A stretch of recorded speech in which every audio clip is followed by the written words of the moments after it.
अस्सलाम वालेकुम फ्रेंड्स, उम्मीद है आप सब खैरियत से होंगे। Welcome back to Abbas and mama's world. आज मैं आपके लिए लेकर आई हूँ एक ज़बरदस्त 2 in 1 रेसिपी, यानी आज होने वाले हैं एक तीर से दो शिकार। आज मैं आपको सिखाऊंगी बीफ के बहुत ही मज़ेदार बारबेक्यू कबाब और इसके साथ साथ कोफ्ते बनाना। आज हम सालन नहीं बनाएंगे, बल्कि मैं आपको सिखाऊंगी कि परफेक्ट कोफ्ते का मटेरियल घर पर कैसे तैयार किया जाता है। आज किचन में काम करते हुए मेरे जहन में एक बात आई जो मैंने सोचा मैं आपसे भी शेयर करूंगी। हम मदर्स अक्सर सारा दिन घर के कामों में, कुकिंग में इतनी बिजी रहती हैं कि कई बार हम बर्डनाइज फील करती हैं और थकन की वजह से बच्चों के साथ भी हमारा बिहेवियर थोड़ा सा चेंज हो जाता है या फिर मूड स्विंग्स होने लगते हैं। ऐसे में ख़ुद को फ्रेश रखना और पॉजिटिव रहना बहुत ज़रूरी है। कोशिश किया करें कि हर वक्त फ्रेश रहा करें और पॉजिटिव सोचा करें। और मेरी रूटीन में ये शामिल है कि जब भी मैं कुकिंग स्टार्ट करूं तो मैं वज़ू ज़रूर करती हूं। ये अल्लाह ताला की दी हुई नेमतें और रिस्क है। जब हम बावज़ू होकर बिस्मिल्लाह पढ़कर हर काम का आगाज़ करते हैं, स्पेशली कुकिंग करते हैं, तो खानों में भी बरकत होती है और दिल को भी अजीब सा सुकून मिलता है। और काम करते हुए अपने बच्चों को भी अपने साथ इन्वॉल्व रखा करें। इसका बहुत बड़ा फ़ायदा ये होता है, एक तो बच्चे आपके साथ जो हैं वो अटैच रहेंगे और सबसे बढ़कर बच्चे इससे बहुत कुछ सीखते हैं जो उनकी लाइफ में आगे बहुत काम आता है, जैसे कि पेशेंस और चीज़ों को हैंडल करना, और उनकी ब्रेन ग्रूमिंग के लिए ये सब चीज़ें बहुत ज़बरदस्त हैं। Okay, now let's start the recipe. हमें इस रेसिपी के लिए जिन चीज़ों की ज़रूरत है वो आपको स्क्रीन पर नज़र आ रही होंगी। इन तमाम चीज़ों के साथ हमें एक स्पेशल होममेड मसाला पाउडर भी तैयार करना है, जिसके लिए हमें जो चीज़ें रिक्वायर्ड हैं वो आपको स्क्रीन पर अलग से नज़र आ रही हैं। इन तमाम साबित मसालों को हमने ग्राइंड करके एक फ़ाइन और ज़बरदस्त सा पाउडर बना लेना है, जो हम सबसे पहले अपने कीमे में शामिल करेंगे। इसके बाद इसमें जाएंगी बाकी चीज़ें, जैसे कि 1 अदद प्याज बिल्कुल बारीक चॉप किया हुआ। इसके बाद जाएगा green chilli paste and ginger garlic paste. इसके बाद इसमें कुछ बेसिक मसाले ऐड कर रही हूँ, जिनकी तमाम तफसील मिकदार के साथ आपको स्क्रीन पर नज़र आ रही होगी। और इसकी मुकम्मल और डिटेल्ड रेसिपी आपको डिस्क्रिप्शन बॉक्स में भी बआसानी मिल जाएगी, अगर आप चाहें तो वहाँ से भी नोट डाउन कर सकते हैं। इन तमाम मसालों को कीमे में शामिल करने के बाद अब हम इसमें डालेंगे एक अंडा। इसमें हम एक अंडा यूज़ करेंगे क्योंकि अंडा कबाब की बाइंडिंग के लिए बहुत ज़रूरी होता है। इससे हमारे कबाब टूटते नहीं हैं और बहुत अच्छे जुड़ जाते हैं। अब हम इन तमाम चीज़ों को बहुत ही अच्छे तरीके से मिक्स करेंगे ताकि तमाम मसाले कीमे में एक दूसरे के अंदर अच्छी तरह से रच बस जाएं और इसका टेस्ट और भी ज़्यादा ज़बरदस्त हो जाए। इसको अच्छे से मिक्स करने के बाद हमारे पास कीमे का एक ज़बरदस्त और स्मूथ सा मिक्सचर तैयार हो जाएगा। अब हम इसमें हाफ़ लेमन स्क्वीज़ करेंगे। और हाँ, मुझसे कैप्चर करना मिस हो गया था, लेकिन इसमें हम 2 टेबलस्पून बटर भी ऐड करेंगे। बटर डालने से ये कबाब अंदर से बहुत ही ज़्यादा जूसी और स्मूथ बनते हैं। बटर और लेमन डालने के बाद इसको दोबारा हाथों की मदद से बहुत ही बेहतरीन तरीके से मिक्स करेंगे। अच्छे से मिक्स करने के बाद हमारे पास कीमे का एक ज़बरदस्त और स्मूथ सा मिक्सर तैयार हो जाएगा। अब कबाब बनाने के लिए अगर तो आपके पास कोई प्रॉपर कबाब स्टिक है तो दैट्स गुड, वरना आपके पास घर में कोई भी दूसरी स्टिक मौजूद है जैसे कि चॉप स्टिक, तो आप वो यूज़ कर सकती हैं। मैं ख़ुद भी चॉप स्टिक ही यूज़ कर रही हूँ। बस इसी की मदद से अब हम अपने ये मज़ेदार से कबाब तैयार कर लेंगे और इसे हाथों की मदद से बहुत अच्छे से शेप दे लेंगे, जैसी शेप आपको पसंद हो या आप रखना चाहें।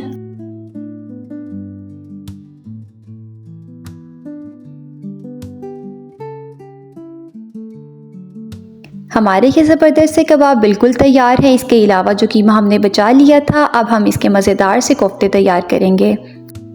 कोफ्तों को आपने हाथों की मदद से बिल्कुल गोल और ज़बरदस्त सी राउंड शेप दे देनी है, तो हमारे कोफ्ते भी बिल्कुल तैयार हैं। अब आप चाहें तो इनको फ्रीज़ भी कर सकते हैं, मतलब जब आपका दिल चाहे आप इनको निकालें और बना लें। जब दिल चाहे ग्रेवी तैयार करें, इसमें ये कोफ्ते डालें, आपके मज़ेदार से कोफ्ते झटपट तैयार हो जाएंगे। अब जो कबाब हमने तैयार किए थे, इनके ऊपर मैं हल्का सा फूड कलर लगा रही हूँ। इससे इनका कलर बहुत ही खूबसूरत और शानदार आएगा, बिल्कुल बाजार जैसा। अब कबाबों की एक साइड कंप्लीट हो चुकी है, तो अब हम इनकी साइड चेंज करेंगे और दूसरी साइड पर भी अच्छे तरीके से फूड कलर लगा लेंगे। तो चलें, जब तक मैं इन पर कलर लगा रही हूँ हम अपनी बात को वहीं से कंटिन्यू करते हैं जहाँ हमने छोड़ी थी।